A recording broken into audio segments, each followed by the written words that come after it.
Hello friends, आज मैं आपके लिए एक बहुत ही बेहतरीन सब्जी का वीडियो लेके आ रहा हूँ। बरबटी या लोबिया या राजस्थान में चौलाई के नाम से बोला जाता है इसको। बहुत ही हेल्दी होती है, बच्चों को भी पसंद आती है और ये मार्च से लेके जुलाई तक बो सकते हैं। देखिए इसमें फूल लग रहा है, फली भी लग रही है और इसका बहुत ही अच्छी बेल होती है, कलर और बहुत ही अच्छे फूल होते हैं, देखने में भी अच्छे हैं, रिच ऑक्सीजन भी देते हैं। तो ग्रो करें। आइए इसकी पूरी जानकारी लें। ये इसके बीज हैं, ये आप मार्केट से ले सकते हैं या पुरानी पकी हुई कुछ फलियों में से निकाल सकते हैं। ये बड़ा लोबिया भी आता है जिसकी कि अपन दाल के रूप में यूज़ करते हैं, वो ना लें और आप ये छोटी वाली ही बोएं। तो इसको हम जैसे बो देंगे तो दोमट मिट्टी में और थोड़ा सा रेतीली मिट्टी में अच्छी ग्रो होती है। बीज बोने से पहले इसको उपचारित कर लें तो ज़्यादा बेहतर होता है। इसके लिए हम जैविक रूप से करते हैं तो ट्राइकोडर्मा बहुत बढ़िया है।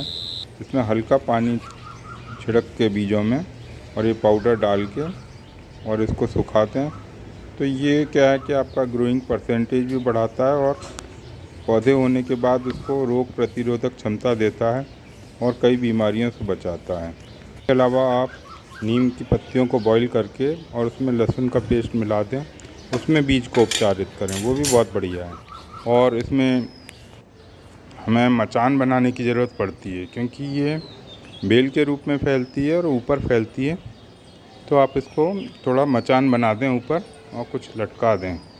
अब इसके विशेषता के बारे में बात करें तो ये ज़मीन को उपजाऊ बनाती है क्योंकि ये दलहन फसल में है। तो ये क्या है कि इसकी जड़ में राइजोबियम जीवाणु पाए जाते हैं जो कि मिट्टी को उपजाऊ बनाते हैं। साथ में ही आप देख रहे हैं ये ग्वार फली लगी हुई हैं, ये बहुत बेहतरीन सब्जी होती है। और ये देखिए इसकी कटिंग करके मैंने विशेष टेक्निक से इसको ग्रो किया था। तो इसमें जल भराव नहीं होना चाहिए। और अब हम बात करते हैं, इसमें फसल जो है 40 दिन में करीब तैयार हो जाती है और उसके बाद आप 2 महीने तक इसकी फलियों को यूज़ कर सकते हैं।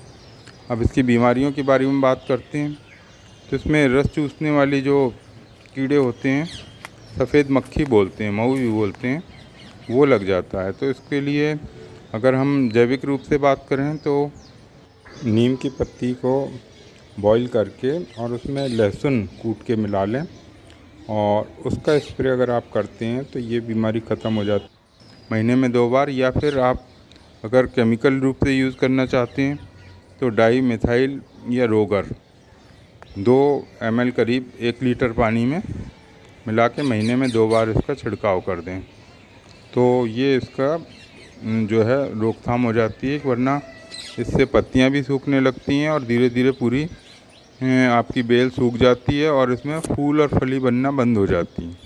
अब अगर इसके आगे की फर्दर बात करते हैं तो इसमें जो फली होती हैं तो उसमें इल्लियाँ टाइप की लग जाती हैं, तो उसके लिए भी आप नीम लहसुन का घोल यूज़ कर सकते हैं या फिर उसमें आप जो है दवाई डाल सकते हैं। तो यही स्प्रे आप कर लें कीटनाशक का।